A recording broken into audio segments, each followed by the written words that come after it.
Your history. Good afternoon. It Hello. is Club Call. John and myself here today. The 18. Well, some may say that.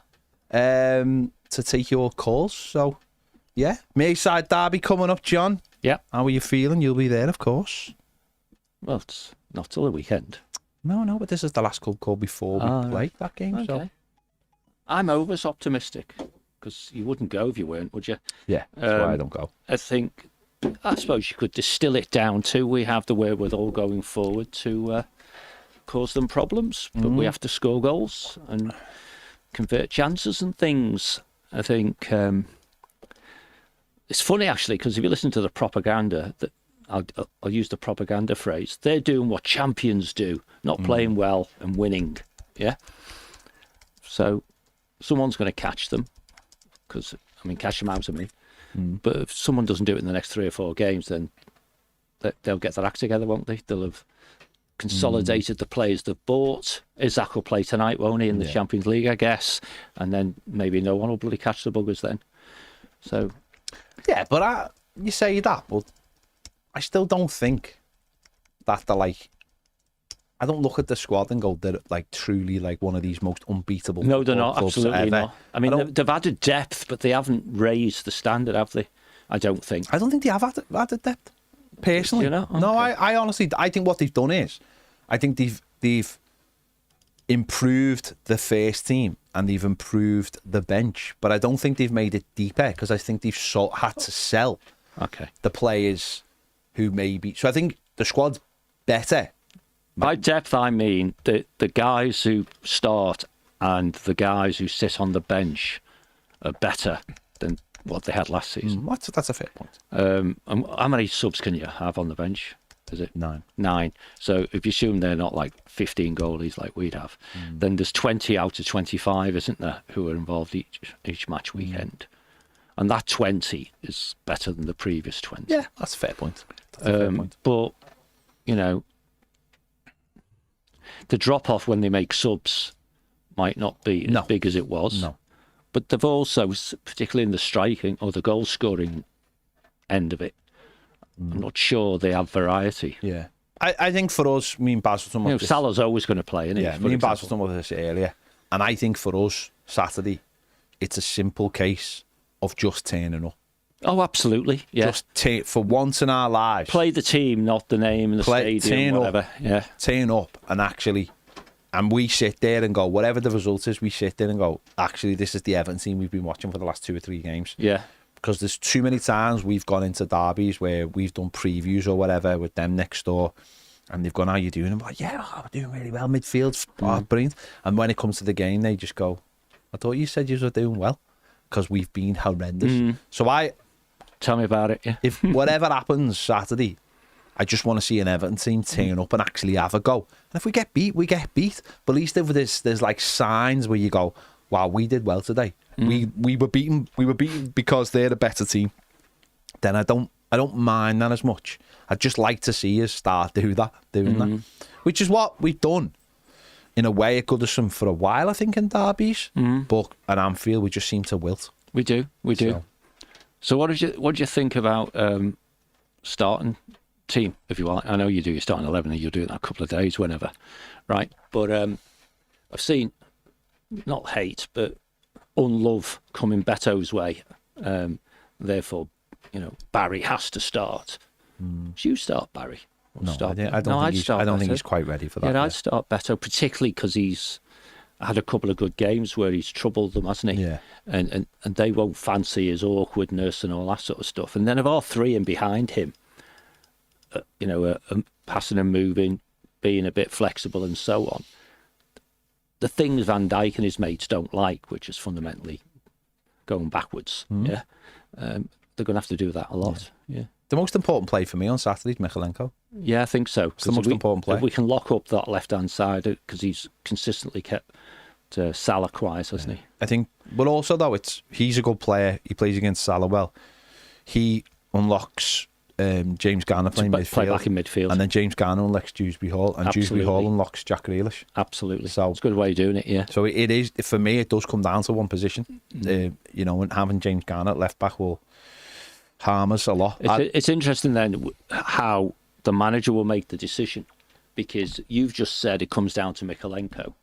One might say it comes down to where he plays James Garner. You know, he could consciously say, I'm going to play James Garner in the middle. Yeah. If Mykolenko's fit, fab. If he's not, what am I going to do? You know, is it Asnu?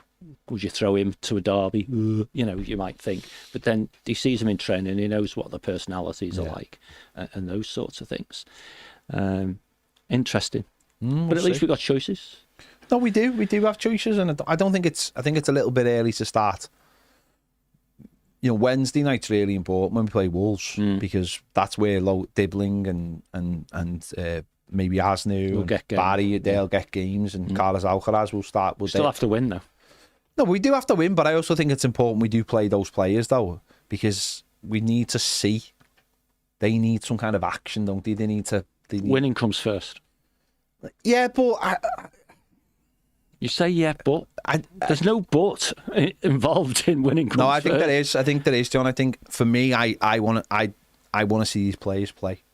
So you trade losing to Wolves as long as they get some minutes, then? I think it's important they play games. Well, isn't that just a chicken's way out of saying yes? No, not really. Because what are we going to do? We're just going to play the same players all every game, every game. Not necessarily. No. So I think they have to. But I don't think the focus in a cup game is giving minutes to players who actually might not play if they're second stringers, right? And that's the challenge, isn't it, for Moyes? You know, when we make a mess of a League Cup because we play a weakened team and then we don't win, we all sit there the next day bitching and whinging. He should have played his strongest 11, all this sort of stuff. We've shown what we can do to Wolves, including conceding 2 goals, right? So you don't want that bit. If we'd won 3-0 or better, perhaps, in the league game, the manager would have been sorely tempted, wouldn't he, actually, to do exactly what you want. But I'm not convinced he's going to be tempted to play whatever a weakened team looks like and then not win. No, we'll send the team out to win. That's what I mean. They always think they're sending a team out. But it'll be. But you've got to. For me, you've got to play. You've got to play Tyler Diblin. You've got to play Barry. You've got to play Asnu at some point. Well, he's doing 50-50s, isn't he? In simple terms, with Beto and Barry. So that wouldn't be a big deal, would it, if he started Barry? You're saying leaving Dye out or put him on the bench and start Dibbling. Okay. And I agree with that one, because Ndai himself gets into the game quickly when he does come on. And then you're on to which other changes would you make? Well, there's only like 3 or 4 changes. There's only like 3 or 3 or 4 changes that can be made anyway. So there's plenty there's plenty of senior players that should be able to go there. Because if you look at his starting 11s, because Baz, I don't know if people could hear, Baz was offering his views from, and I agree with them, so I'll repeat them. You know, Roll wouldn't be necessarily a drop off from Irabunum. Yeah, and that's yeah. Well, he's not a drop off. He's better than Irabunum. Well, getting used to the league, I think, but you know what I mean. And then Asnu, even if Mykolenko plays at the weekend, you'd say, well, put Asnu in, because you give a little bit of rest to Miko then if he's just come back from injury. And that's sort of what happened last time, wasn't it? If you think about it, he played and it was Wolves of all places. So you're not talking about huge changes. Just start Grealish, would you? I'd play Pickford though. I think yes. I wouldn't want to risk a goalie having a bit of a rick, you know.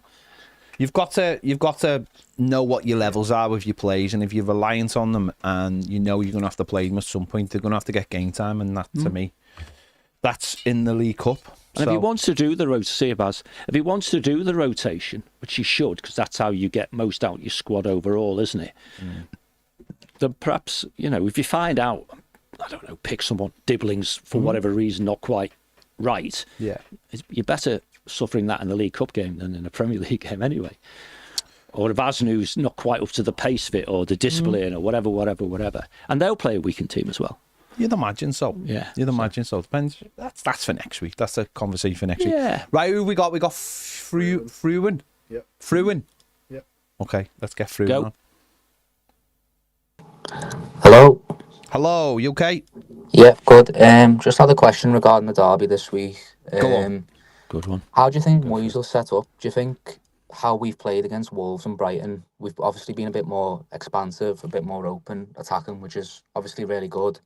But do you think against these we should maybe be a little bit more reserved and maybe break on the counter just with the quality they have? And how important? Obviously, you mentioned about the subs as well. How important do you think they'll be maybe later on in the game? Well, how would you set up first of all? I think obviously how you mentioned like Mikalenko's key. If we have him at left back, obviously Garner stays in the midfield, and then Dewsbury Hall can progress further up and help Grealish. I don't know, because obviously we've not got Branthwaite and Keane and Tarkowski at the back. I think if we played a little bit deeper, maybe we wouldn't be so open at the back. Like if we played a bit deeper. So obviously I think our starting 11s would be the same like from the Villa game, but I just think the way we play, I think maybe we should. Well, I don't know. Maybe we should play a little bit deeper on the counter to hit them a bit more, just because it'll force us to play a bit more quicker as well when we're on the counter. Just because against Villa we were a bit slower, especially with obviously we had a bit more of the ball, and I don't think we'll have that against Liverpool. But if we are on the counter, it will maybe force us to play a bit quicker through Grealish and Dewsbury Hall. Yeah. John? I think we play our game, right? And if our game has been the 3 league games we've had already, which is very much front foot, isn't it? Yeah. Let's carry on playing on the front foot.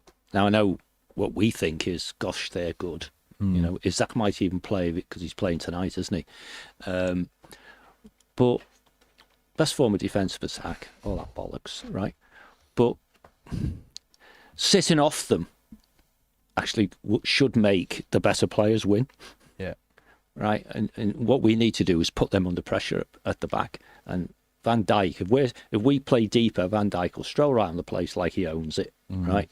And we won't expose what we think is what I think is our best chance, which is actually to have those 3 in behind Beto, who are mobile and doing the business and giving them problems. But I think naturally we'll be pushed back anyway because they're a very offensive team. I was going to say that. I was like, half of this conversation has got nothing to do with our team. That's right, yeah. But it's a mindset difference, isn't it? You know, if the manager says, right, lads, we're going to sit off, we're going to do that, you're almost, we would argue that perhaps we are inferior anyway, man for man, certainly, and certainly as a team at the moment. But you don't have to compromise that confidence thing. You say, listen, lads, play the way we've been playing. We cause problems for everybody. But I think you're right, mate, as well, which is we do need to do the transition a bit faster. Yeah. You know, because there was a bit of overplaying going on at the weekend to some degree, particularly with Grealish. And but let's see. I think there's a bit of both. I think we'll sit when they've got the ball. We'll drop in. Oh yeah. And then it will be how quickly can we move the ball. Which is so I think point. Michael Keane will play about 7 diagonals, and Tarky will probably play the same amount of diagonals. Yeah. We won't play through midfield when we've got the ball. We will go diagonal as much as we can. Get out wide, and then start hitting them from the flanks. I think counter-attack football, I still don't think we've got a lot of pace. No. I don't think we've got a lot of pace, which prohibits us from really stretching teams. But I think what we've got is talent in the wide areas. And I think seeing this the other day was a really good point someone made was Jack Grealish is so good at keeping the ball that he allows our defence to get up the pitch quicker because he doesn't lose the ball. And in Jai's similar, he doesn't lose the ball that often. So therefore, you're retaining the ball better. It allows your team to come up. Whereas like transitions, like last few years, we've been absolutely diabolical, and we're losing the ball while we're trying to get forward, and then the defence are getting caught flat-footed, and before you know, teams are in behind us again. And we saw that couple. When was it? Remember the one where Connor Cody let the it was terrible. It was like we was on the ball, lost it, and the next minute they scored. So I don't think we'll be as. I think there'll be a little change. Of obviously we're not going to be as aggressive as we were at Wolves. No. But I think there'll be, when we're on the ball, it'll be very similar to what we've been doing, but it'll just be that middle bit of not giving the ball to a centre midfielder. It'll be, I think we'll be like trying to hit the diagonals. No, I agree, and that's where we miss Garner in midfield. It's quite open. Centre, I should say. Centre mid's quite open when he's not there. But I also think that's where we miss Branthwaite, because we don't have a player who can take the ball and be very comfortable with it. Like I said this to Baz the other day, it was like, how many times on Saturday did we have to go back to Jordan Pickford because they pressed our centre-back? So it was like we started again and we have to go all the way back, and then we have to get all the way back up the pitch again. So yeah, I think that's the way we're looking through him. But as I just said, mate, as long as we go out there and give a good display and we can all go, actually, we had to go there and we got a bit of pride in our performance, that's all that matters. Yeah, I agree with you. I just have one more question. Go on, mate. Would you not think about starting Barry, because the way he played against Brighton, he was better at holding the ball up and bringing other players into the attack. I think if we're going to play those long balls, like you say, he might be more effective than Beto maybe. And I know he's still a bit raw, but and the way obviously Liverpool played against Burnley, they struggled with that low block. Obviously, I'm not saying we're playing a low block, but if we're going to lump the ball up a little bit, I think Barry may be a bit more effective than Beto in that regard. Do you know, honestly, right? I honestly don't care who starts out about either of them. I don't have this like overwhelming thing one way or another. Like again, me and Baz were talking earlier. It's like I don't think Beto gets past this season for Everton. I don't think he gets a new contract, and I think we sell him in the summer. Barry's our future. We spent that money on him and he's our future. And if the manager decides that after a certain point he's going to start playing him every game, then go for it. And if that starts Saturday, then so be it. But I do think Beto having a goal in the derby last year and actually roughing up Van Dijk a little bit could be something that we can use, where the manager can say, get into Beto's head and say, you did these last season, and in fact, you should have scored at Anfield. You hit the post and you should have scored. You've got these. If you they know that you've got them. You've got them. That might be the thing that tips the scales of like, you've scored against these before. You've got these. But I'm not a massive Beto lover. I'm just not. I think Everton can do much better, and I think Barry has to be given an opportunity at some point to stretch his legs game in and game out if he's going to be what we want him to be. Otherwise, we're wasting our time. So, yeah, if Barry starts, you'll hear no moaning from me. Ditto. So, yeah. So, if you... Yeah, I agree with your points. I absolutely agree with your points. We might... See, what like you've just said, Barry's got in his favour is we'll need someone to hold the ball up for us. And I just think of Beto at Leeds and how terrible it was and how it kept on coming back all the time, and you just can't get away with that at Anfield. No. You need someone who can hold it up for you. It's whether I think when the manager's convinced in training on Barry, I think Barry starts every week. The manager said it on Saturday. He said, when he was asked what the difference was, he said one of them's putting the ball in the back of the net. And I thought, well, then you're not like convinced fully by what Barry's done so far then to give him those extra chances. So if it's Barry, then you'll hear no complaining from me. As I said, I think Michalenko's the most important player Saturday, so I'm not too fussed about who plays up front. Yeah, I'd agree with you there, mate. All right, thank you. Good call, mate. Good one, lad. See you again. See you. Ta-ra, mate. There you go. Brilliant. We got anyone else, James? Yeah, we've got Fletch now. Oh, we've got Fletch. It's the call you've all been waiting for. Oh. Hello, Fletch. How are we? You all right, mate? Good, glad to hear it. I just wanted to comment about the Everton, like the derby weekend. I'm really excited for it. It's the first time in a long time that we can actually go there and could potentially win the game. But at the same time, Liverpool's form in the league is scary. Yeah, their form is scary. You're absolutely right. 4 wins out of 4. They're getting every decision. They're getting the late penalties. Everything just seems to be going in favour for them. So it'll be a big task to sort of settle for a draw. But the thing is, David Moyes, he's long overdue a win at Anfield, in my opinion. Massively overdue. About 30 years overdue. Exactly, mate. And this is where it comes down to this game, right? We've got a fighting chance as long as we stretch our legs and go for it. Because They're not unstoppable. No. They're not unbeatable, right? And I still think I think Slot is overrated myself personally, but Fair play. I still think he's overrated. And when it comes to this game, this is a good chance to prove it. No, you're right. Listen, I said yesterday on a show I did that he was cosplaying as Jurgen Klopp. Yeah, and he's so insecure, right? He's so insecure about his role at Liverpool that he had to literally rip up his own team that won the league. That's how insecure he is. So that's true. That I don't know whether any of that's true, but he's so insecure. That's what you said. That's what I said. He's so insecure.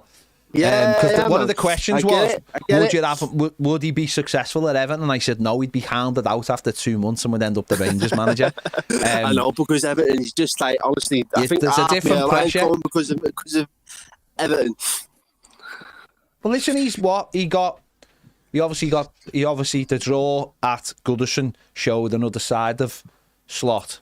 Didn't it? Yeah, it did. He would be in cool calm. When they lost the little... No, that was Jurgen Klopp's last game, wasn't it? Sorry. Yeah. I was just about to say, when they lost the little... But no, that was when Jurgen was in charge. It was like, he did... When it started getting, like, rowdy at the end, and started getting aggro at the end, he didn't know what to do. He didn't know how to be. He didn't know how to act. He didn't know how to behave, right? And I think... This game particularly, I think it's come a little bit too soon in the season for my liking, for my taste. And I would have liked it to have been at Hill Dickinson Stadium as well. The first game, the first derby of the season at the Hill Dickinson Stadium. But oh well, we've got it. We've still it's still early days in the season. So I still think if we can win this game, if we can nick it at the end, right, it'll be a massive achievement for David Moyes. It'll be something it'll hold his hand up and say, this is what I've done. This is what I can do for Everton. And that's what it's about. It's when it comes down to it now, this is about the manager getting the big decisions right and getting everybody working at 100%, everyone. Keane's doing really well at the moment. I commented on the last game. He's doing really well. He's stopped picking the ball out of play. He's doing the diagonals properly. And he's keeping hold of the ball. And he's concentrating. And he's focusing. And it's good to see. And that's down to David Moyes. That has got to be down to David Moyes having that clarity. Well, no, he put his faith in him, didn't he? He put his faith in him in the summer. He wanted him to sign a new contract. He had a good end to the season. This is what we were saying when we looked like we were signing. Was people wanted us to sign somebody else, and it would have cost us like 12 million quid to get Webster. But he's a placeholder at the moment, isn't he? But Moyes has got faith in him, hasn't he? And don't get me wrong. Maybe that someone else was playing Saturday, but. Yeah, I would. If Michael Keane can get through a Merseyside derby and have a good game, then we all have to hold our hands up. Anyone, because that's what we need. We need everybody fighting fit, right? And we need everybody at 100%. Mikalenko, I reckon he'll start on Saturday. He probably will. He probably starts to do it. I know, but I don't want Garner to be in there because I want Garner to go back to his natural. But then at least if Garner plays at left back, John, do you think Malin Roll could start midfield? I just think Jack Grealish is going to cope with the atmosphere, guys. The Merseyside derby. It's Fletcher's show. Hang on. Sorry, did you just say how will Jack Grealish handle? Is this the same Jack Grealish who's won a Champions League in Turkey? Man. A treble. The Merseyside derby. This is what it's about. This is why these type of games. Why he shows Everton. I'm not being funny, right, mate? I'm not being funny, right? This is Merseyside derbies and Manchester derbies are not what they like. I watched the Manchester derby on Sunday, and oh my God, that's pathetic. But you know what? The Merseyside derby has gone. The Merseyside derby's gone a little bit similar, especially at Anfield. Yeah. But the thing that's what was so amazing. They're a lot more competitive nowadays than the Merseyside derby. No, I know, but they're not. You definitely used the wrong word there. They're not competitive, mate. Because I tell you why. Because me and John have seen derbies where people literally booted shite out of each other, and the atmosphere was like imagine what Goodison last season was amazing. But most of the derbies I grew up with in the 90s were like that. There was kick-offs. We'd win because we out-battled, we out-fought. You can't do any of that in football anymore, and that's where football now is a great. There's no great levelers in football. We're strong. Like no, I know, I get saying to me, cop-outs keep saying to me, "This is our toughest game so far this season." Too right, Liz, and it's like too right, Liz. They are scared of us. They know Everton can compete now at the highest level. I think they're scared. I mean, listen, let's get through Saturday and avoid. They're scared of Monday mornings. I think John's exactly right. What they're scared of, they're scared. They're more scared because they're worried of the Monday morning. That's the thing. We're used to it now. We're used to it. We're used to Monday morning. We're used the to being Monday the morning underdogs, feeling. but it's like we need to make that next step. That's what it is. Liverpool. We need to beat them at Anfield. Of course we do. We need to beat them at Anfield. No, I know. David Moyes personally needs to get over this person. Go on. I'm going with baby steps, Fletch. I just want a performance where we Beto. I think Beto's improving me. I know that might be an unpopular opinion, but I'd start Beto. I think the way he passes the ball, the way when the ball drops to him and passes the ball, he's got it. He's got it in his grasp at the moment, whereas Barry hasn't. Barry hasn't got that. Okay. And when Barry comes on, it's like everybody has to take a deep breath with him, and you have to be patient with him. Whereas Beto, I think he's more fighting fit for this derby myself personally. Yeah, all right. That's Fletch. No issue. I can't, like I said to the last caller, mate. Can't argue with any of that. What I would say is though, one's 27, nearly 28. At a stage of his career where I look at him and there's a lad who is 21 who's barely kicked the ball in the Premier League, and there ain't that much between them. No, I'm not, mate. I'm not arguing with you. No, mate. I agree. I'm not arguing with you. I'm not arguing whatsoever. So scoring past Liverpool, so we know how it feels. He knows how it feels. But do you think at some point, if Beto's not like scoring like consistently, that Barry has to be like unleashed, because otherwise what's the point? He needs to be let out on a longer lead, doesn't he? I know what you're saying, because I'd still start Beto only because of that experience. I said, we need all the help we can get in terms of that regard. I'd give him a half each myself, and personally, I would give him a half each, but I think Beto would be good to come on in the 70th, 80th minute, just to sort of either clear up the play or get the goal that we need. Okay. Well, yeah. I mean, either of those would be good. Yeah. Anyway, all right. I'll nice bring one, on the Fletch. next one to see what the score's going to be. How we're going to react to it all, and how we're going to get it going again. Yeah. Nice one. Well, no worries, fellas. Nice one, Fletch. Fletch. Thank you. See you later. Cheers. Tell her, mate. Good man. There you go, Fletch. My ears are hurting. Succinct as ever. We need a less crackly line. You know what it is? We found out last week why it is. He walks around the garden while he's doing it. Oh, right. We saw James put him on the screen last week, and he was just walking around the garden. It's painful, the crackle. Yeah, it is painful. It doesn't seem to faze him too much. But come on, let's have Ben on anyway. Right, we got Ben, haven't we? I can see Ben. He's hiding there, but I can see him. You all right, lads? Yeah, you all right, Ben? Yeah, well, my ears are a bit after the last one. I bet you're going as well. Oh, well, hang on. Whoa. You've just set yourself up there. I know. Because what you've just done there is basically gone, I'm the perfect caller. Listen to me. No. I'm unbelievable. And so you've just set yourself up, my friend. So here we go. This is the equivalent. This is the equivalent of Cadbury's chocolate coming in your ears now. But I must have, well, unbelievably, I'll agree with Fletch. I would play Beto, but after watching Tottenham Villa yesterday, Barry must be brilliant, because Villarreal were very poor. You know what I mean? Yeah. I just want when Barry's obviously up to speed, I reckon he'd be a cracking player. But regardless of that, I'm going to be on about Jack Grealish, because I want both sides, John's perspective and yours, Ped. Okay. Because from business proposition, commercial proposition, it must be brilliant to have Grealish, because obviously the shirt sales. But we must be in negotiation with City to get him, because he's a cracking player, and every time everyone talks about Everton, the first player on anyone's lips is Grealish. Yeah. You know what I mean? Even with my sons, obviously Rooney's songs and that, is even getting my youngest son back into the Everton way of thinking. So he went to Arsenal, now he's gone around Goodison and has loved it. But anyway, just what are your thoughts on Grealish with a commercial point of view? Go on, John. This is your speciality. Not really. Would you negotiate from 50 or would you pay the 50? I wouldn't pay 50, absolutely not, no. And I wouldn't be in any great rush to do any deal either. I'll think about it next March, after Easter or something, see where he's at then. Has he maintained the consistency throughout the season? Has he added goals, which he never really did at City or indeed Villa for that matter? I'm not convinced a huge amount of shirts are sold. That wouldn't have been sold. He's the highest. He has been since day one. No, well, I would imagine the highest shirt name and number on the back. Absolutely, I completely expect that because people like heroes, don't they? Yeah. But whether that's just people who would have bought an Ndai shirt last season, who knows? Good point. But I don't know what the commercials are about.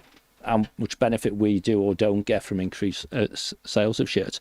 Where it does bring greater potential commercial income, of course, is that we're more attractive. On TV, for example, and we all know because we've seen the pics, haven't we? That there's a significant number of games where we're on TV, and if we've got Grealish doing Grealish stuff, and if he maintains his performances, and it becomes almost he's going the World Cup, or he keeps doing assists and things like that, then we're going to be playing well, aren't we, and getting good outcomes from it. But he becomes almost like a magnet. Now we've got a brand spanking new stadium that, whether it's actually full or not, is open to debate. But all the tickets get sold, so it's not like you can get increased attendances because the football's more exciting or whatever. But he's a quality player. He's head and shoulders the best player in our squad, and we should be able to exploit that. But let's exploit that by winning football matches. That's what it's about. It's about winning football matches. Does that, just going off what Ben was saying there, does that come into, Everton will be negotiating at the moment for a shirt sponsor, won't they? You would think so, yeah. Does that come into it, do you think, at any point where the shirt sponsor, let's just say, says to Everton, well, what are your plans for Jack Grealish? Because we see that as having him in a shirt and putting him on whatever we're putting him on is a huge, huge opportunity for us. So what are your plans? Because, of course, any sponsor that is negotiating right now might not have Jack Grealish in an Everton shirt next season. So do you think that ever comes into it? No, it shouldn't, because if you think what the front of shirt sponsors typically want, they want to have eyes on their brand, right? I mean, even ones who don't pay us any money get shown here, right? Yeah. And what's the greatest potential for having visibility of your brand is the team that you're sponsoring being on telly.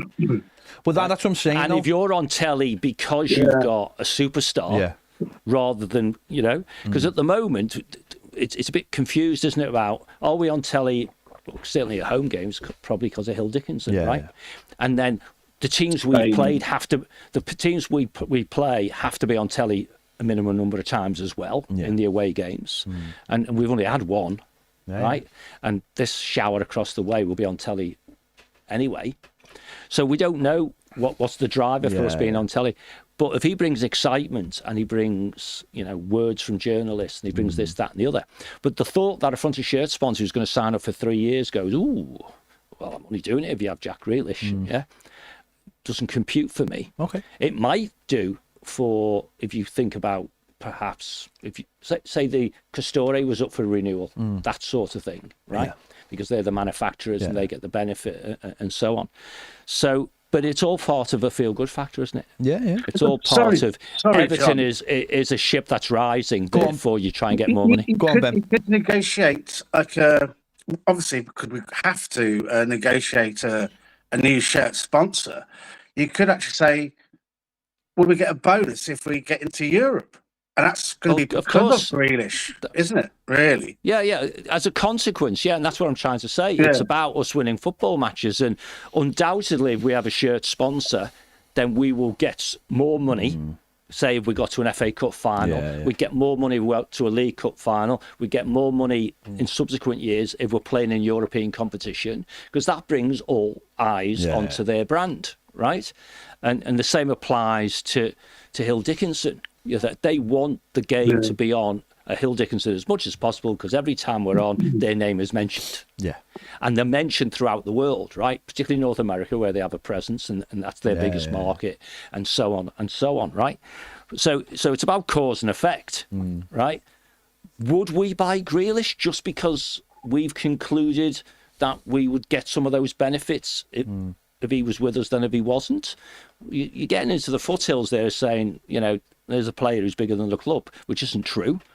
Right, but see, that's an interesting point. It is, and it's also hugely subjective. Yeah, it is. Because I'll throw one right back at you there, mate. Right, because you've come up with some good ones. Here's one for you. Then we may get players joining our football club because Jack Grealish is already here. Yeah. That's where you lever those sorts of things. Come and play with Jack. Well, Grealish. I was talking to a Tottenham fan yesterday, and he was saying, we were talking about the grounds, because obviously, their ground, our ground, and he was saying about like, you know, fans coming in who are maybe you know, coming in for the odd game. It's so noticeable how less Korean fans since Son left. Really? Yeah. Said, well, there's an example. Yeah. They've lost a lot of those people who were coming to see Son. Now, I don't necessarily believe a lot of people will come to watch Jack Grealish as such, just for Jack Grealish on that terms. But when you said there about the player being bigger, he's a very well-known footballer, isn't he? So if you're trying to sell something off the back of one of these sponsors, let's say, I said before, like Davanti tyres, right? Say they go into Asia and they've got using an Everton strip, and the people will be like, well, it's just an Everton strip. But they recognise Jack Grealish. But suddenly Jack Grealish is wearing that Everton strip. Then suddenly for that sponsor, it becomes more, they become more recognisable. And whatever people believe, people do buy stuff based on the person selling it. Absolutely. You know, I bought a car from Kazoo because they were our sponsor. There was something, you know, you got a little discount, and you go, all right, Kazoo, you might buy Pepsi now in the shop because you're like, well, Pepsi's Everton sponsor, so if I'm going to pick one, I'll pick Pepsi rather than I mean, the biggest Coke. example of what you just said came at the wrong time, which is James. Yeah. Well, it didn't come at the wrong time. We just never used. Well, it did and it didn't. Yeah, but we never used but it. You get most of Colombia simply because you got one player type of thing, you know. And how many times, particularly when we were in the summer series in North America, you talk to American fans and say why, and they go Landon Donovan, you know, Tim Howard, and so on, right? Where are they? Yeah. So I get all that. Yeah. But there's nowhere on this planet we're paying Manchester City 50 million quid. No, we're never paying them 50 million quid. And John's right, because you could say that right now and you could go negotiations with them. But for Manchester City, I think this is a Manchester City thing as well. If we get to like March and Manchester City are doing really, really well and we're doing all right with Jack, I want, you know, it's almost like that thing of like, well, who care? Do they really care? He's never playing for them again. No, he's never playing for them again. He's never playing for them again. And I don't believe 30 million would be a good start-off point, or 25. No, I'd say don't forget, he's got 1 year left of his contract at the end of this year, and he's 30. Yeah. Like, really, what is the true value of a player? Wages is a be on end all, really, for them. Absolutely. It's getting rid of getting rid of his wages, and the best solution might be, maybe for Everton might be if Everton could get him on another year's loan. That for us, and we pay all the wages, and City might go. Okay, that makes sense to us. Or 15 million transfer fee. Yeah, or whatever. At the end of the day, how much would you pay for him? I pay for him next summer? Next summer, with the prices also that are going around at the moment, I would probably be prepared to pay 25 to 30 million on him. Okay. Depending on where we as a football club actually finish this season, because that's got to be taken into account. If in Europe, you would go, yes, please. Yeah, exactly. Because if he moves the needle of Everton Football Club from being a team that's fighting for relegation to a team, and like you said before, a team who's fighting to get in Europe but attracts other good footballers, then you've got to add a little. You've got to add a little something to the mix, I think. So if you're Manchester City, right, and you're going at the high end of that. You're saying, 30 million, please. Yeah. Because other people want him. Yeah. Right? But Jack Grealish makes it very, very clear there's only one place he's going to go. Yeah. And that's the key. Yeah. That is Jack the key. wanting to be here. Yeah. Then I don't think you even have to pay 30 million. Yeah, you're probably right. You're probably right. And I start saying things like, hey, City, why don't you just get 15 million off your wage bill? Yeah. And I think that's the key. I think that's And then the if key. we win something with Jack and the team, we'll happily give you I think more that's money. the key. Whoever takes him is going to have to pay £12 million, like no matter what. And I think that's the starting point, isn't it? So it's like it's how you get him off the wage. And I just think, for me, we've got to like make him feel as loved as he can be. Right now season. he's loving we it. are. So keep the love going. No, I agree. Keep the love going, yeah. Which brings me perfectly on to like the younger generation, like the Wizard, Merlin Roll. Well, have we got him on loan first of all? No, We have. we've got sorry, him. what- Yes, sorry. It's a loan with an obligation. He's an obligation. So and he's the our player. Sorry, Which is it's a loan. great. Do you know? It's Yeah, great go from on. a business point of view as well, because you obviously know how much he's being paid. So if he plays well for us, you get a little bump up, and that's it. You know what I mean? Yeah, I mean, I don't know how those contracts work. Not sure if John knows how those He contracts must work. must be paying his wages, surely. The whole But of that's what I'm it. saying. I just don't know how those contracts work. I would imagine, Be in the obligation already. Yeah. I would imagine if I was involved in the negotiation, you said, well, having this player with an obligation to buy, Yeah. then we either A, pay him the wages, all the wages that his previous club were paying him, or we pay him what's going to be in the contract when he joins. Because from his perspective, he might say, well, I'm going to sign a 3-year contract at the end of the next summer or thereabouts. So therefore, it's a 4-year deal for me. Yeah. And that's how it works. Yeah. And then you're into, well, if we have an obligation to buy, why would we pay a loan fee? Yeah. Well, we might give them some money now. It's almost like a down payment, but that comes off it, Yeah. So Interesting. He'd already know what he's going to be earning. Yeah, He's already agreed the contract, I imagine. Absolutely. Because it's an obligation. The obligation's on his side as well and our side. So he'd have to know what he's going to be earning. But so... Yeah, we're putting off for a year, basically. We're doing the pay later sort of thing, aren't we? Yeah, exactly. Yeah, we've cloned it, basically. yeah, essentially. Yeah. Anyway, Nice one, Ben. lad. cheers, And- cheers, and- mate. Can I just say, I reckon we'll do right in the Merseyside derby. Just hopefully England make sure, watch out for all these dives, and don't be scared to book them when they hold down players. Don't be scared, even if it's in the first half, because that referee against Burnley, Jesus Christ, he couldn't wait to get the second yellow for the Burnley player, but was umming and ahhing for the Liverpool player, wasn't he?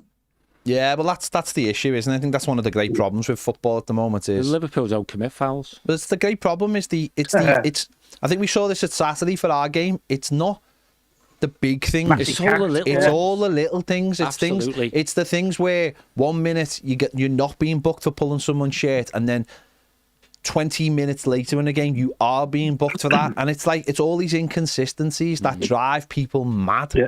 And Jack that's Grealish that. And then John McGinn. yeah, it is. It's ridiculous. Anyway, lads. Yeah. Nice Cheers, one. Ben. Tell Have the our mate. toffees. Bye-bye. Up the Toffees. Ditto. Right, have you still got Sharpie? Get Sharpie on. Hopefully this is a crackle-free version. Otherwise, it's our end, isn't it? It's not our end. We've got super fast internet. Yeah, you should be able to hear them now. Sharpie, Hello, mate. Can you hear me? where are you? You sound like you've been He's in the kidnapped. bath, At mate. least in the room. He's in the What's bath. going on? That's you're sounding awful, mate.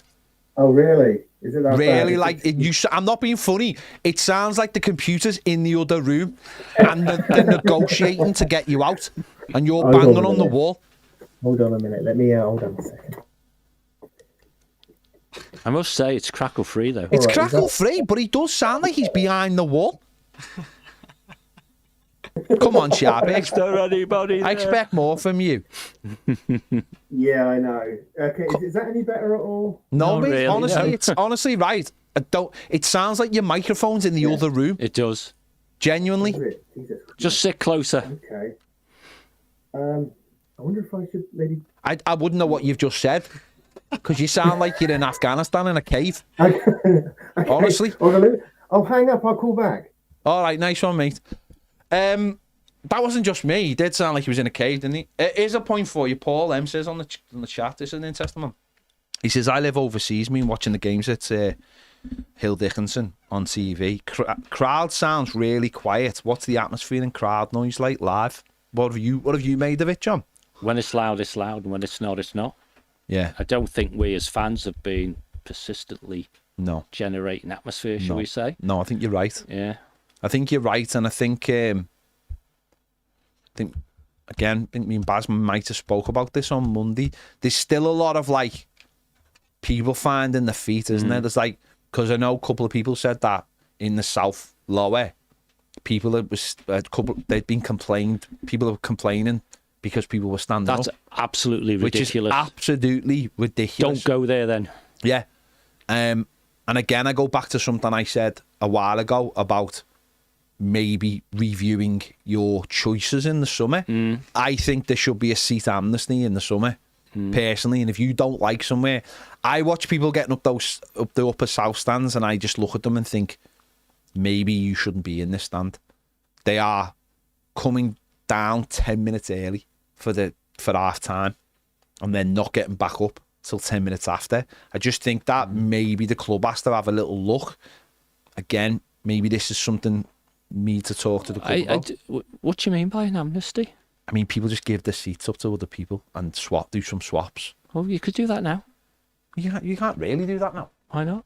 Because I think it's something that needs to be dealt with at the end of the season, because people mightn't like it right now and then might like it, or people might like it right now. But you could open it up. There could be people out there right now who've already made their minds up. I do not want to. I think there are. I think there are, John, genuinely people. And as there are, match day seats, then they could just be told which seats they are, and if they want to swap, they can swap. Fair point. I do believe, and I believe there's some people in the lower south that might not be all like the crack. It's cracked. I mean, they completely missed the "don't go here if you want to sit down." I do genuinely believe that there's some people who thought they would, and I think that there's some of that in every part of the stand. I think there's different parts of the stands that maybe aren't living up to what people thought, and there might be other places where people are like, "Wow, this is well better than I thought." So I do. Where are you? I'm in the. Sorry. On that. I'm all right. I do feel a little bit like the lower south is not being anywhere like the Gladys Street, but I'm also the first to admit that the Gladys Street plenty of times was quiet. Absolutely, yeah. Depending on what the game is. I thought Saturday was a bit like after the Lord Mayor's parade. It was a little bit like we're all used to this now. A little bit international break. It was a little bit just felt like one of those games from the start. West Ham being a night game would be slightly different. We in the Gladys Street had years and years and years of being next to the same people, understanding who sings, who doesn't sing, who's up for it. And maybe the lowest stand, it's a little bit of like finding your feet a little bit. But it's got to be the place where and we said this ages ago about maybe they should be taken out the hands of the football club and should be left to other people. But I also don't believe like the 18... like to do with Dortmund with. Yeah, but I also don't believe we've got that. I think the 1878s are brilliant at what they do, but also the match goes. You just might want to sit down, enjoy the game itself. Yeah, enjoy the game without going, "Oh, we're going to lead all the singing." So it's down to the individuals or the collections of people in the south to get to know each other, who's going to start the singing and all that kind of thing. But like you said, when they do sing or something does happen, the noise reverberates around the ground. It stays in. I mean, the architect did his bit with the roof. We had a brilliant example of that in the summer at Atlanta, where even when like someone missed, the noise just seemed to just keep going round and round. True. So I think there is a bit of that. But I do think from the actual atmosphere side, I think it hasn't been. I don't think it's been particularly good so far. The manager keeps saying it is. So he's not making it up. So I think part of the way the stadium works is you might be in a certain part of the stadium and think the noise is really good. Yeah. Another part, you don't even... Yeah. Now, I'm side on, because even though I'm officially upper south, it's, as you know, it's on the east side. unless it's really noisy, you don't hear anything from the south when you're at the side. Now you're in a cracking place because you're above where the noise one might expect comes from, which is the standing area. Yeah. So if you say it's a bit quiet, it probably. But is there a bit was quiet. like on Saturday, there was I think it was in the second half. I think it might have been when we got a few corners and they got going, and it was brilliant because it went up the stand. That's what I mean. You'll get it. Yeah, it went up the stand and it was brilliant. It was really, really good. But that's the thing. It's like the Gladys Street knew that it had when there was times. And what I heard on Saturday actually was the North Stand started singing songs. It went a bit quiet. And the North Stand was like maybe because they're close to the away So fans. they need to bounce off the away fans, don't they? Because So the other fans on occasions were quite noisy, weren't they? Yeah. And like we heard that from the Mansfield. You know what would be interesting? It's just before we let Sharpie's back, but you said it a number of times there. The Gladys Street, right? The Gladys Street was the people. Yeah. It'd be fascinating. And unfortunately, the culture of the club at the moment, because it's not evolving yet, is it? We'll probably never get the answer to this, but I suppose we could ask. But if there was X thousands on the Lower Gladys, the club know where all those people are now. Be fascinating to know if they're literally spread around the stadium. Well, someone asked me the other day, someone messaged me and they said... how many people do you see that you knew from the Lower Gladys? I see a few, actually. Yeah. The thing about it is like, someone asked me the other day, they messaged me and they were like, why aren't you in the Lower? And I was like, because I was in the Gladys Street for over 20 years. And this is going to be my seat for the rest of my life, I imagine. And You're getting older, mate. And I don't want to stand for the rest of my life. And the people I go to match with don't want to stand. Yeah. They want to sit and watch the games. And that's natural. Saying, the Gladys used to be a place where younger people went and you aged out of it. That's true. Financially as well. But people got stuck in the Gladys because financially they couldn't move anywhere else. And there was nowhere else to move because the whole ground was contained. So this has given us an opportunity as a reset. And I believe the Lower South just should be full of kids. I think it should be full of kids who want to go to the game and make noise and have a laugh. Yeah. And you know what? Now and again they say the odd stupid thing and because they're young, like we all did, and that's just the way it is. And they're the people who should be down there for me. But maybe some people have gone, oh no, I want to be down there because I can't tell people what to do, but that's what I think it should be. Now let's see what happens. But it's clear as day, right? If someone's in the Lower South asking people to sit down, they're in the wrong place. They're in the wrong place. And I'll never have I don't think any of us will ever have a problem. No. It's a standing area and we want it to be a bigger standing area. But if those people, Yeah. because they're Evertonians as well, have gone, I've called this wrong, Yeah. then why wait till the summer? No, you're right. No, you're right. Let them out now. No, you're right. There are quite a few teething problems with this ground. Like I've said this week, the toilet situation in the South Stand is a joke. It's an absolute joke. I've got no problem saying that. You mean Upper South, because that's where you are. Yeah. Having to decide at half time whether you want to drink or go to the toilet. Because you can't do both. Because you can't do both is ridiculous. The toilets are tiny. Someone has got this massively wrong, and it needs to be sorted. And you know what? They need to be redesigned and knocked through as quickly as possible because it can't go on. You can't have a situation where, like I was trying to explain to Baz the other day, you've got a situation in the South at half time where you cannot physically move anywhere. So what do? You're not going to have people going down for a drink because they don't feel like they can go down and get back up. People are going to go, well, I'm not going. I had to wait. Said this today. I had to. Is this at the end with the West Stand? I'm slapping the middle. Okay. So I had to wait for the Luca Dean injury because he got and I legged it down, and so many other people did the same, and they legged it down, went to the toilet, ran back up as quickly as they could because they simply couldn't go down at half time. So there's things like that all over the ground that need to be sorted. So if we're doing that kind of thing, let's do it in real time. Let's solve the problems in real time. I think one of them might be. I'm not sure because I just see a lot of people coming down those stairs from the upper.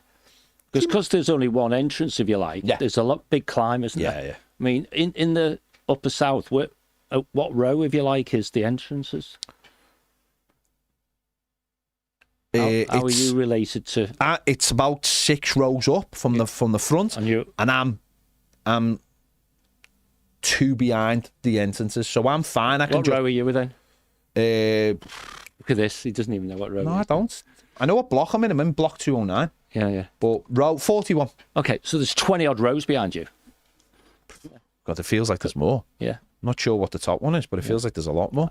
Well, maybe the back row on the east stand, because I went when we went around the shareholders, was 63. So I don't know what the very back. Hey, anyone watching, if you're on very close to the back row in the upper south, tell us what your number is. Yeah. But even if it's quote only 63, there's 20 odd rows. Yeah. And you said you're 3 or 4, whatever it was, above the entrance. So you got 25 rows. Yeah. Just to get to there, and then you got to get out, get to the loop, back up again. Yeah. Mad.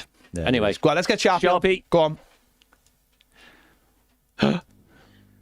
Right, how's about that then? Go on, mate. Much better. Go on. Is that better, is it? Yeah, that's much better, mate. You actually sound like you're in the room, honestly. Oh, all right, okay. Anyway, it's good to chat to you lads again. Good to have you back on, mate. It's been a while. You know, it's been a while. I mean, I just sort of wanted to say what a turnaround really that is watching this team. Compared to a year ago, it's just it's kind of mind-boggling really how much it's changed, and certainly my opinion about like watching the team and falling asleep watching the Bournemouth games.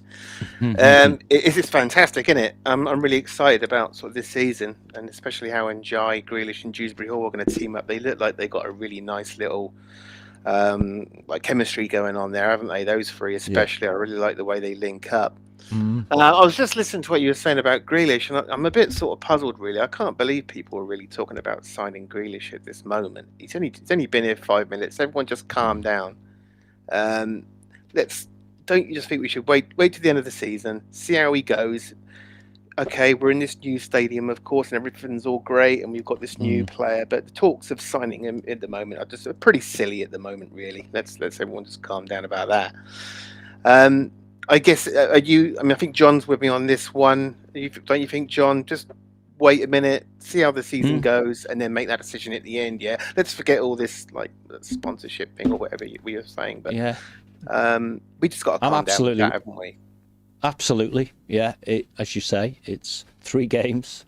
No, I've 100% already made the decision. Okay, we are signing. Thankfully, you're not. We are 100% signing Jack Grealish. Well, let's move on then.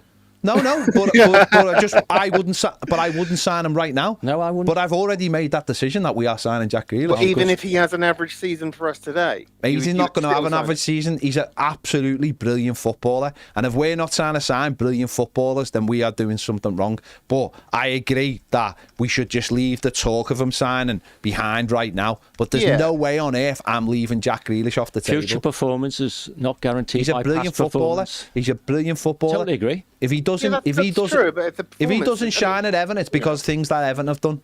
For me, anyway, that's my opinion. You're making too many. Let's see. Yeah, I just think we need to. Thankfully, we get to wait and see. Yeah, don't we? Yeah, absolutely. I think if we're not signing really good footballers, then we're doing things wrong. That's my opinion. Yeah. But sure, I understand what you're saying. Make a note, James, in case you need to clip this. Yeah. Of course, he's a great player. I mean, that's a really. Appearances, don't we?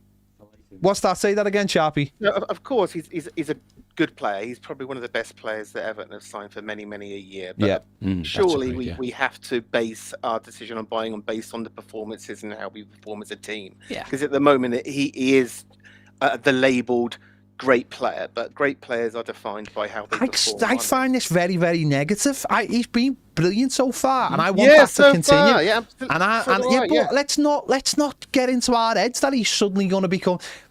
Jack Grealish is not suddenly going to become a bad player. If he's let down, it's because he'll be let down by the rest of the football team.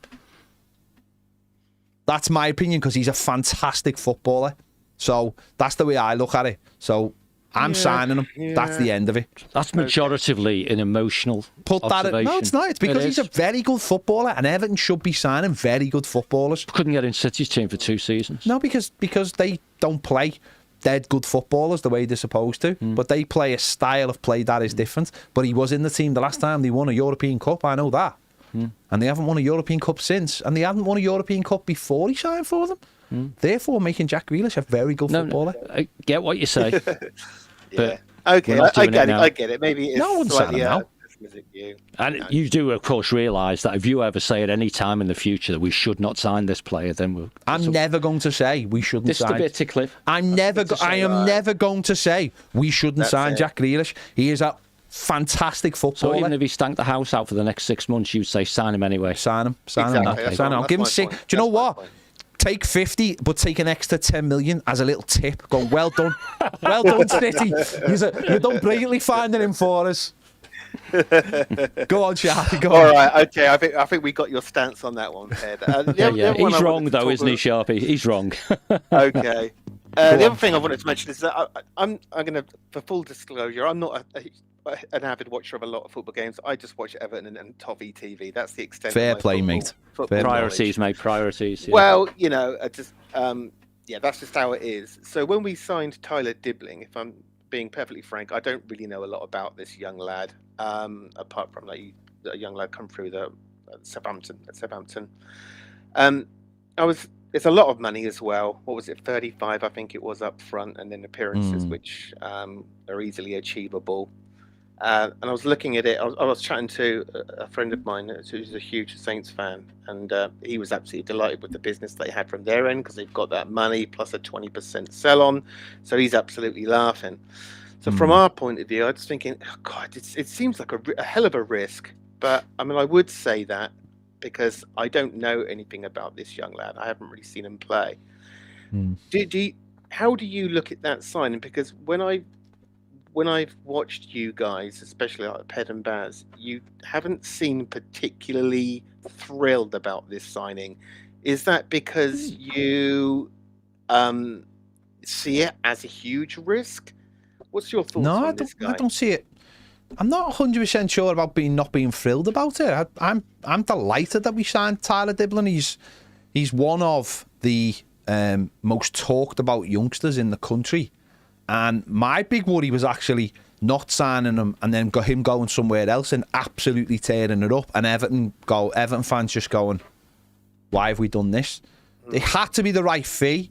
I think we have got him. When you look at the signings that have been made in the summer, how expensive some of these players have become now, I think it's probably about right. There's been inflation, hasn't there? Oh, it's Chelsea's fault. Chelsea have just destroyed the market. They've destroyed the market. We want that player. We're prepared to pay for it. Is literally a £10 million tip on it because we want him And the rest. Yeah, and the rest. I'm very excited, but I also don't need to have this player in the team right now. I think there's nothing wrong with letting him bed into the club, getting used to the football, getting used to the standards, and then slowly coming into the side. And then when those African nations turn up and Njai has to go away, we've suddenly got a player there that will play for 6-7 games every week, and we'll be like, here's the player. How many games do you expect him to start this season? Dibbler, I'm going to say 10.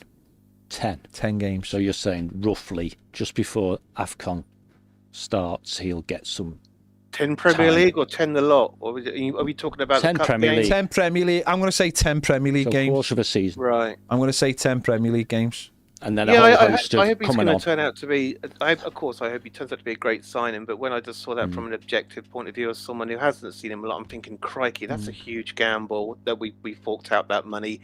And even if he does go on to be a good player and we sell him on, 20% of that is going to be going to Saints. Is there going to be? No, it's not is there 20. gonna It's be- only 20. It's only 20% Of the profits. of the profits.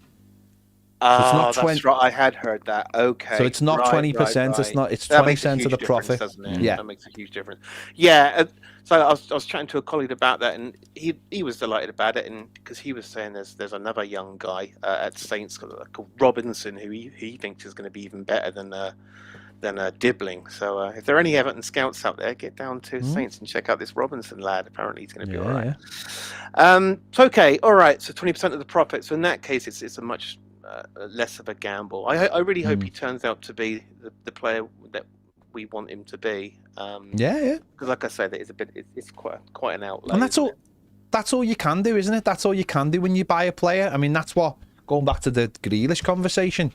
With Grealish, you already know what you're buying because we already see he's come. He's already got to the top of the mountain and he's on the way down. So you already know what you're buying. When players are younger, it's so much difficult. It's more difficult. Look at it. Yeah. You could arguably say what we spent for Barry is just as risky as what we've paid for Diblin. Yeah, but people have got then. So it's what can you do? What can you do? The market is ridiculous, and what we've just come from is a market where we were buying players for £2, £3, £4 million, or we were taking people on loan, to suddenly having a little bit of money. And all you can do is trust. And this is what I was saying this summer: trust till you have more evidence. We have no evidence, do we? Right now, we have no evidence, do we, that the people who are in charge of the club now are any good? There's no evidence till 2-3 years down the line when the fruit starts to come out. So it's really tough. But you named two players in Barry and Dibbling, right?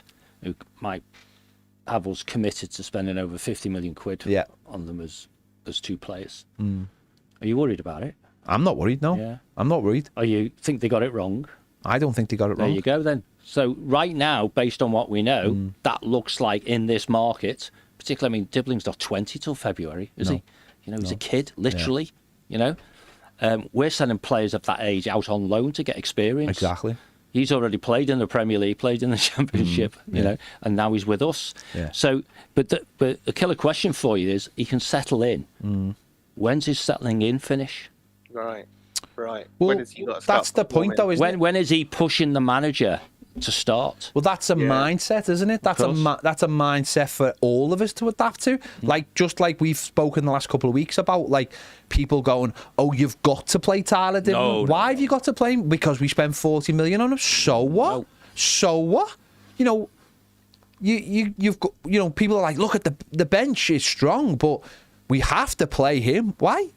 He can sit on the bench and come off the bench, and then in Jai, when we signed in Jai, there was the manager at the time was like, "Well, we'll see what happens." I was like, "Well, no, because he's miles better than what we've got." So that's when you put a player in the team, and he did very quickly. And I also believe Jai got in the team because the fans put so much pressure on Dyche. Get this man in the team. True. Stop playing your favourites. He got in the team because we had absolutely nothing else in the team at that time. But exactly, but the manager... He was the guiding light in Jai at that time. When he first joined, we're like, "Oh, wow, we finally got Yeah, but the manager didn't want to put him in the team. The manager was quite happy going, no, we've got these solid players. Yeah. Now we've actually got a squad of decent players. I think you've got to give people time. And this, again, comes down to trust, doesn't it? Do you trust the manager? Do you trust the manager? I do. Yeah. I trust him. So we'll see what happens. But I'm enjoying it. I'm enjoying being a decent football team and having young players who are ready to play. Good, isn't it? And it's good, isn't it? It's finally definitely sort of perked me up. So I've got to get going fairly soon. There's a couple of quick points I want to make. Talking about now, sort of the transfer window is closed. All the players in. I want to talk about what you think about finishing. I want to word this correctly, but what league placing for Everton do you think would be disappointing this season? Bottom half of the table, basically. That's not a placing. I want a placing. What placing would be? 11th. You'd be disappointed if we only got 11th? Yes, because it's in the bottom half of the table. Oh, okay. You've gone for the top half and the bottom half. Okay. Science. Yeah. What do you think, Mental John? arithmetic has always been a head strength. No, I don't. Yeah, no. Listen, I just want a nice season where we watch some good attacking football, and there's never any real pressure, and we are looking like we're moving forward, and we're trying to get into the places where things are exciting. Would you be disappointed with 12? Yeah, because he's disappointed with 11th. Yeah. And plus, that's Crystal Palace's spot, so we can't have that. No, I would be disappointed with anything lower than 9th. Wow. Okay. Yes, that's good. That's good. All right. Okay, finally, one before I go. Ped, explain to me the backstory of Really. Oh, I don't know what that is. Okay, it cracks so me up every basically, time. I have a friend who did an absolutely unbelievable impression of Bill Kenwright, like an absolute. When he came on, you would think it was so him. sometimes he'd call up did call up a couple of times and do his Bill Kenwright impression, and he'd leave me voice notes on the phone just of him doing whatever had happened or whatever. He'd ring me he'd leave a voice note as a Bill, and he'd often go really, and then so he'd do the same to Baz. So me and Baz just sort of, and it is one of those things where it's like we think everyone knows it, but they don't. Right. And do you know what? What was mad was, and I can say this, I think. So he sent me a message when Bill Kenwright passed away, and it wasn't jokey at all. It was proper, like it pulled on my heartstrings, because he wasn't joking. He was going, "I'm here at the gates of heaven," and I was, but it wasn't like that. It wasn't like horrible. It was almost like, "Lads, actually, you have been fantastic, and I'll see you next time." And I was like, "Oh my God, this is terrible." You still got it?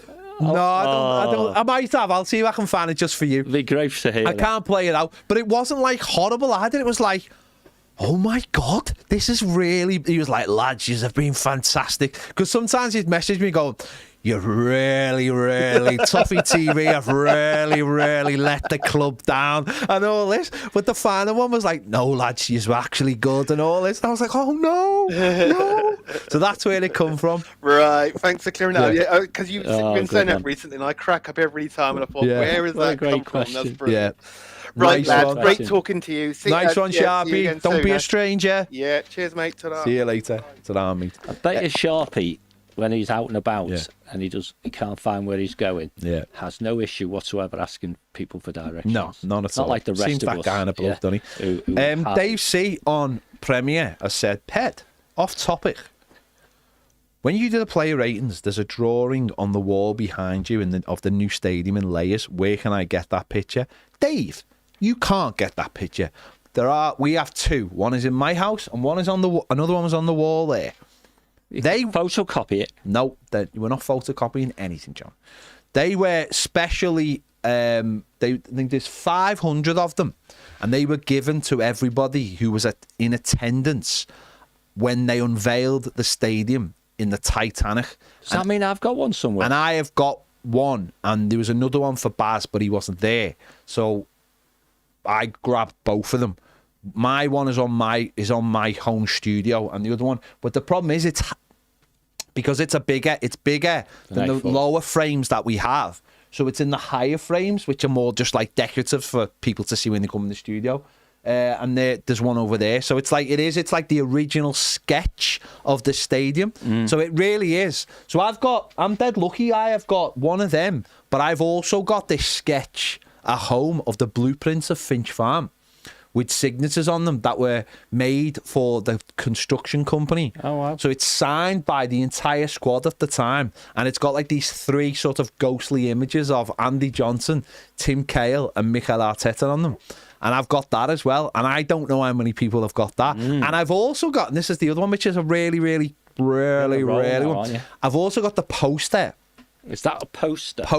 A big poster. Big? Of when Everton played in Houston in 2004, and it's the promotional poster, and it's got Duncan Ferguson and Wayne Rooney playing in Wayne Rooney's last ever game for Everton. Wow. And it's got on one side those two, and on the other side it's got a player from one of the teams we were playing.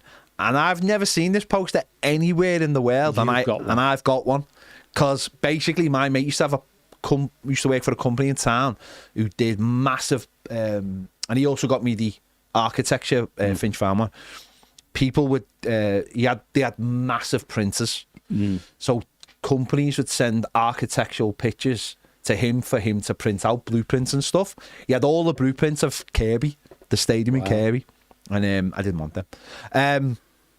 And someone brought this poster in, so we'd done a sneaky second copy and laminated it and give it to me, because he's a good friend. So I've got those in my house. So they are proper one-offs. Proper one-offs. Have we got any more callers? Nope. No? Let's just have a look at some of the... questions. Let's have a look at some of the questions. How are you feeling about the Burnley situation? Chilled. No, yeah, but I mean, what do you generally feel about the case? Well, there's a load of stuff about this, isn't there? Yeah. Because, you get all that rhetoric about, they're suing us and stuff, which it's not. Okay. There's no legal thing, really. I mean, the way I would describe it's like going to arbitration on something. Yeah. Clearly, it's got nothing to do with the Premier League, right? Because Premier League probably laughed at them when they said, we're not happy. Well, that's the rules, lad, you know. And then you get into, well, what the chances are of them winning, and you can have all the legalities of it about what is their claim, which is fundamentally, you know, Everton breached the rules. And I mean, I know people will focus on had the points been applied quicker, then Burnley would have stayed up. Well, check me if I'm wrong here, but when we got points deducted, didn't we almost win them back straight away? Yeah? Yeah. So no one will ever know, had we got the points, what would have happened. Yeah. And yet it's on Burnley to prove that basically they lost the chance to stay up because we cheated. It's probably what they're going to try and say. But that's hugely difficult for any independent to make a decision upon. And I would imagine the judge, you know, the KC who's going to be playing judge, and if the rumours are right, it's the same guy who did the first independent commission, who I keep referring to as the hanging judge, right? So they found the guy who would go to the extreme of the punishment. But even he said in his judgment that, Everton had a sporting advantage, but it can't be quantified. Yeah. Well, the 6-point thing's an irrelevance. That's not our fault. Yeah. So why should we be punished for it, i.e. pay them some money? And if the actual advantage can't be quantified, so you come up with a version that says, oh, well, actually, Everton were 2 points better off because, it's all rubbish, isn't it? Yeah. So it's hard to see how an objective outcome can be anything other than not to see here, move along. And I would imagine that Everton's advice, and certainly the advice I'd give, would be say nothing. Yeah. The onus is on them. Clearly, our KC will defend whatever they say their case is. But the onus is on Burnley to prove, which is what they're trying to prove, I guess. If you buggers had got a points deduction and were punished earlier, we wouldn't have got relegated. Because we got relegated, we lost all this money, we want you to pay it.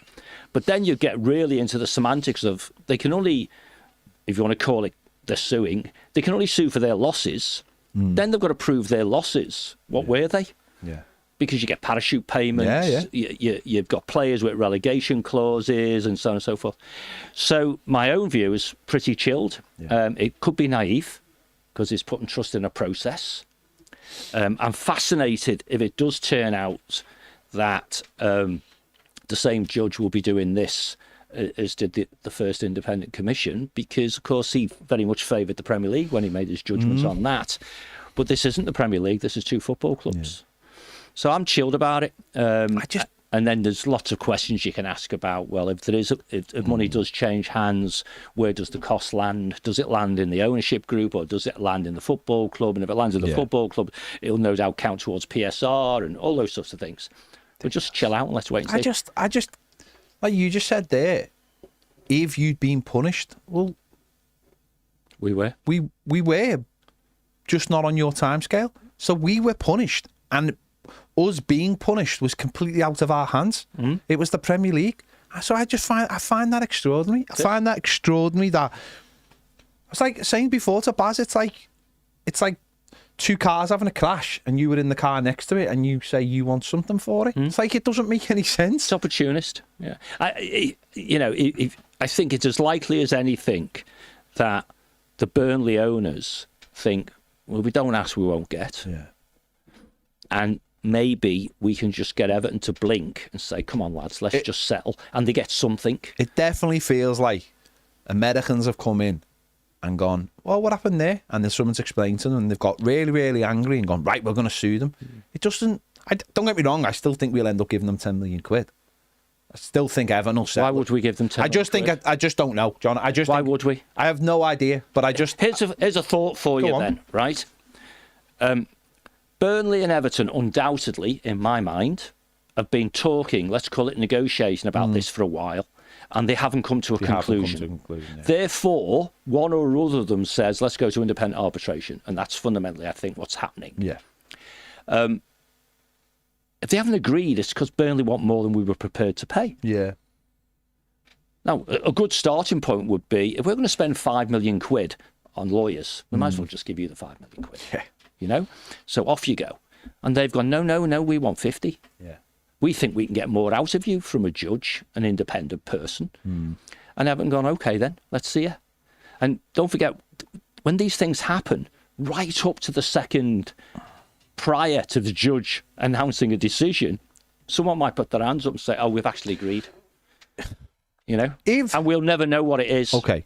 It's like an undisclosed transfer fee. Isn't the worry, right? Isn't the worry that if Burnley get anything out of this, that every single team, basically in the league, could find a reason to sue us?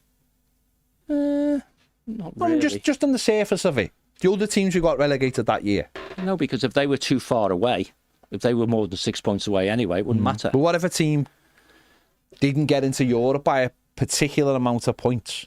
Oh, sorry, you're going on a game-by-game basis. Yeah, I'm just saying, just putting it out there of like, well, if Manchester City get done for the 115 charges and Burnley win this case, then we've all got claims on Manchester City then. All of us. I think so, yeah. Everyone's got a claim for everything But then. you've got to try and prove it though, haven't you? Yeah, of course. But that's what I'm saying. If they prove this, which is absolutely nonsense in my eyes, then anything feels provable. So you're offering a view that says in a 3-year PSR reporting period, which we breached the rules and subsequently ended up ultimately getting 6 points, blah, blah, blah, blah. When were those 6 points? Yeah. When were they? Yeah. There's 114 league games. Yeah. Allegedly, for 114 league games, we had an advantage because we were breaching the rules.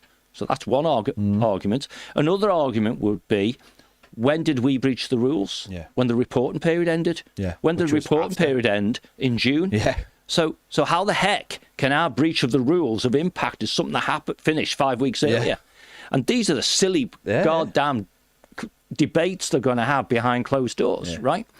But you're right. If the judgment is placed in the public domain, which I suggest it won't be, then how can anyone sue it as a precedent?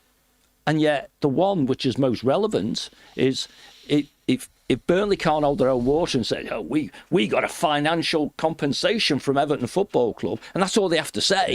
It could be 50p, but they say they got one.